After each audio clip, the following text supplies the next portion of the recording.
Have you ever waited by your phone, staring at the screen, hoping for a message that never comes? Have you ever felt the weight of someone's silence pressing against your heart, leaving you to wonder if you did something wrong? Silence can be deafening. It can leave us feeling abandoned, confused, and even resentful. We are wired to seek connection, to crave affirmation that we matter to someone. But what if I told you that silence is not rejection? What if, instead of being something to fear, silence is something to embrace? What if silence is not a punishment, but an invitation, an opportunity to understand the deeper truths about ourselves, about relationships, and about the nature of life itself? Today, we are going to take a journey through Zen and Buddhist wisdom to explore the profound lessons hidden within silence. We will uncover why people drift away, why attachments often lead to suffering, and how we can learn to let go with grace and peace. By the end of this journey, you won't see silence the same way again. You will come to recognize it not as an absence, but as a presence, one that carries wisdom, peace, and liberation. So if you're ready to uncover the truth about silence and personal growth, take a moment to like this video, share it with those who need to hear this message, and subscribe so you never miss another insight on mindful living. Let's begin. Buddhist philosophy teaches that suffering arises from attachment. We often mistake connection for possession, assuming that because someone was once present, they must always remain. However, life is like a river, always flowing, never stagnant. Imagine standing by a riverbank, watching the water glide effortlessly over stones. No matter how much we might wish for a single drop to stay, it continues its journey. People in our lives are much the same. A Zen saying reminds us, a flower does not chase the bee, yet the bee comes when the flower's ready. If someone ceases to call or message, it does not always signify rejection. Sometimes it is simply the natural rhythm of life. When we resist this truth, we suffer. We try to control relationships, holding on to people as though they belong to us. But attachment is not love. It is possession disguised as love. Real love allows, trusts, and lets go when needed. The tighter we grasp, the more likely we are to feel pain when things inevitably change. Have you ever felt abandoned by a friend who stopped reaching out? Maybe you wondered if you had done something wrong or if they had forgotten you. But what if their silence had nothing to do with you? Life moves forward and priorities shift. Just as we grow and evolve, so do others. The absence of communication does not diminish the value of the bond you once shared. Instead of resisting change, embrace it as part of the ebb and flow of life. Too often, we measure our worth by how much attention we receive. If someone calls or messages frequently, we feel valued. If they don't, we question ourselves. But true self-worth does not depend on external validation. It comes from understanding that we are whole, regardless of who acknowledges us. Imagine a mountain standing tall, unshaken by the coming and going of passing clouds. You are that mountain. Relationships may shift, but your inner peace remains intact. True wisdom lies in accepting the nature of impermanence. Instead of fearing the silence, we can choose to see it as a doorway to deeper understanding. Maybe their silence is a sign they are walking their own path, dealing with their struggles, or simply moving with the flow of life. When we stop personalizing silence, we set ourselves free from unnecessary pain. Let's take a moment to reflect. Instead of asking, why have they stopped calling? Ask, what is this silence teaching me? Perhaps it is a lesson in patience, in trust, or in the beauty of letting things unfold naturally. When we learn to welcome silence rather than fear it, we free ourselves from unnecessary suffering. Ultimately, silence is not an enemy, but a teacher. It invites us to sit with ourselves, to cultivate stillness, and to appreciate life's transient nature. In a world that constantly demands noise, learning to be at peace with silence is a profound gift. When we stop fearing the absence of others, we discover the presence of something far more powerful, our own inner tranquility. There were once two friends who shared countless seasons together. They laughed under the same sun, walked beneath the same moon, and confided in each other as though they were two halves of the same soul. One day, life carried them in different directions.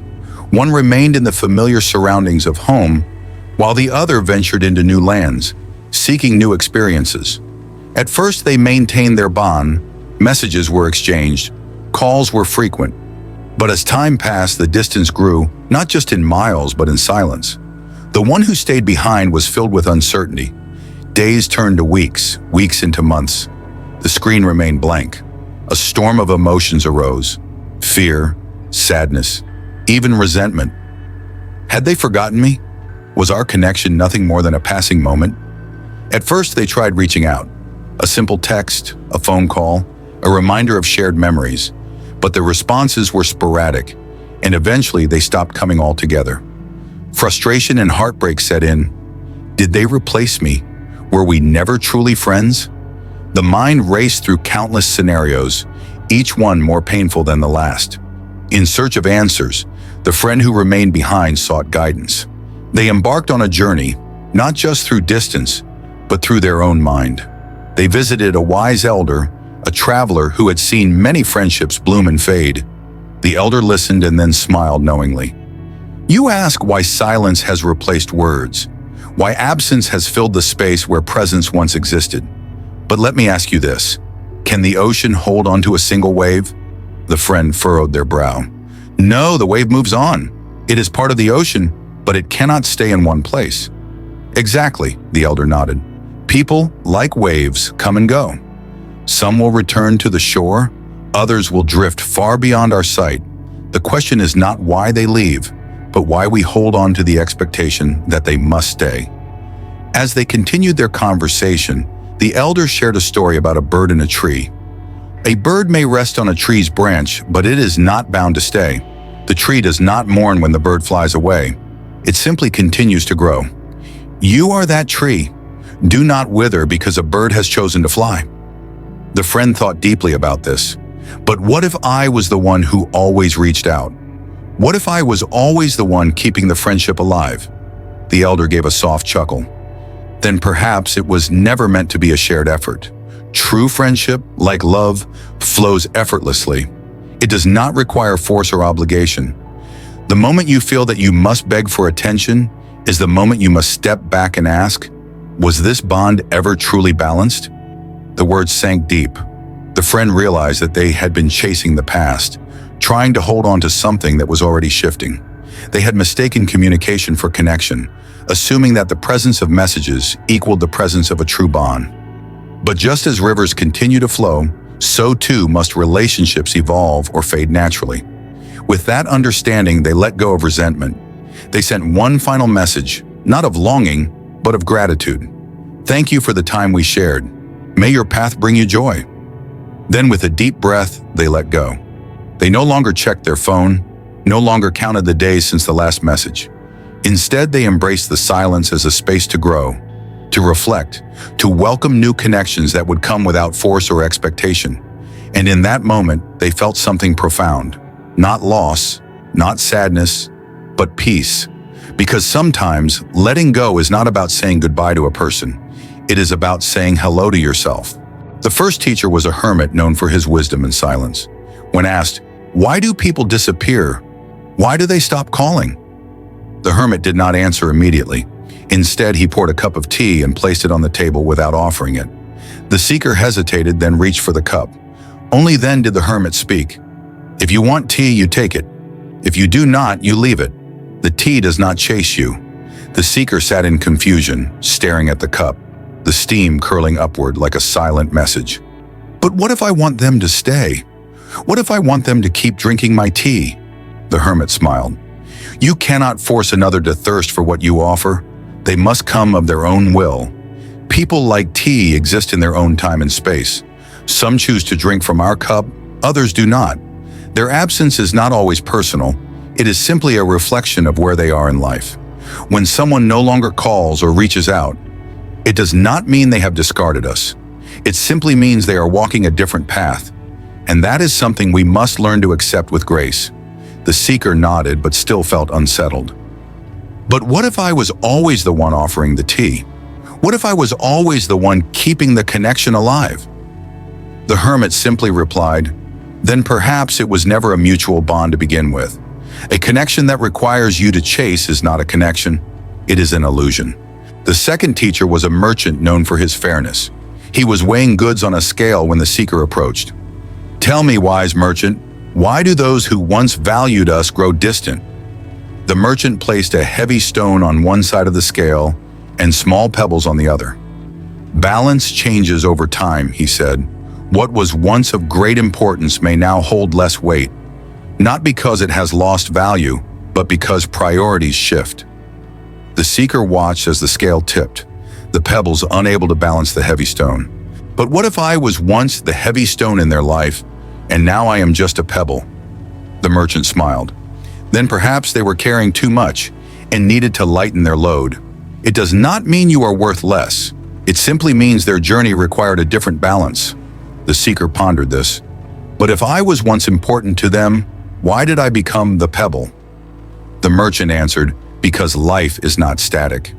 Just as you change, so do others. What was once a priority may no longer be. And that is neither good nor bad, it simply is. Holding on to resentment only weighs your own scale down. Instead of fighting change, trust it." The final teacher was an old monk sitting on an empty bench outside a temple. "How should I respond to those who forget me?" the seeker asked. The monk pointed to the bench. "Sit." The seeker obeyed. Time passed. The wind blew. Leaves fell. Finally, the monk said, "Did you see how the bench remains still, no matter who comes or goes?" The seeker nodded. "Be like the bench. Let people come and go. Do not chase. Do not beg. Do not resent. Be still. Those who wish to return will do so. Those who must leave were never yours to hold on to." The seeker thought deeply. "But how do I stop feeling hurt by their absence?" The monk smiled. "By understanding that no one truly belongs to us. Attachment causes suffering, but peace comes from acceptance. You do not lose what was never yours to own. Love without attachment, and you will never fear loss." The seeker sat in silence, absorbing the lesson. People will enter and exit our lives like the seasons change. Some will stay for a while, others will drift away. But just like the bench, we must remain at peace with who we are, knowing that our worth is not measured by who chooses to sit beside us. For the first time, the seeker felt no urgency, no need to hold on to what had already moved on. They smiled, breathed deeply, and embraced the wisdom of letting go. Real peace does not come from controlling others, but from mastering our own minds. When faced with silence, we have two choices. React with suffering, obsess over absence, question self-worth, chase validation. Respond with wisdom, accept silence, trust life's natural course, and focus on inner peace. Imagine your life as a still lake. Let people be like ripples. Some touch the surface and disappear. Some stay longer. But none disturb the depth of your being unless you allow them to. Letting go is not about forgetting. It's about setting yourself free. It's about realizing that you cannot control how others move in and out of your life, but you can control how you react. Sometimes the silence is not a punishment, but a space for personal growth, for self-reflection, for healing. Think of the autumn leaves falling from the trees. Do the trees cry over the loss of their leaves? Number. They stand firm, knowing that new growth will come in time. Just like the trees, we must learn to embrace the seasons of our lives, allowing people to come and go without clinging to what was. When we attach our happiness to someone else's presence, we set ourselves up for disappointment. But when we learn to find fulfillment within, we become unshakable. We no longer fear silence, we welcome it. We no longer chase validation, we know our own worth. Letting go does not mean shutting down emotionally. It means accepting things as they are rather than how we wish them to be. It means replacing fear with trust, bitterness with gratitude, and attachment with understanding. One of the greatest lessons in life is learning that not everything is meant to last forever. Some people are here to teach us, to help us grow, and then to move on, and that's okay. It's not about loss, but about transformation. Every person who enters our life is a part of our story, but not all of them are meant to stay until the end. So when someone fades into silence, do not chase, do not beg, do not resent. Instead, take a deep breath and let them go with love. If they are meant to return, they will. If they do not, their role in your journey has simply come to a close. You remain whole regardless, and in that stillness, you will find true peace. Silence is not an empty space to be feared. It is a powerful teacher. It teaches us patience, detachment, and self-awareness. It helps us recognize that our happiness does not depend on another's presence, but on the peace we cultivate within ourselves. The next time you feel abandoned or unheard, pause, breathe. Remember, you are not lost in the silence. You are found in it. You are whole, even when others walk away. You are enough, even in solitude. If this message resonates with you, take a moment to reflect on your own journey. What has silence taught you? Share your insights in the comments below, and let's continue this journey of growth together. And before you go, don't forget to like, share, and subscribe. Your support helps bring more wisdom to those who need it. Together we learn, we grow, and we embrace the beauty of life, silence and all.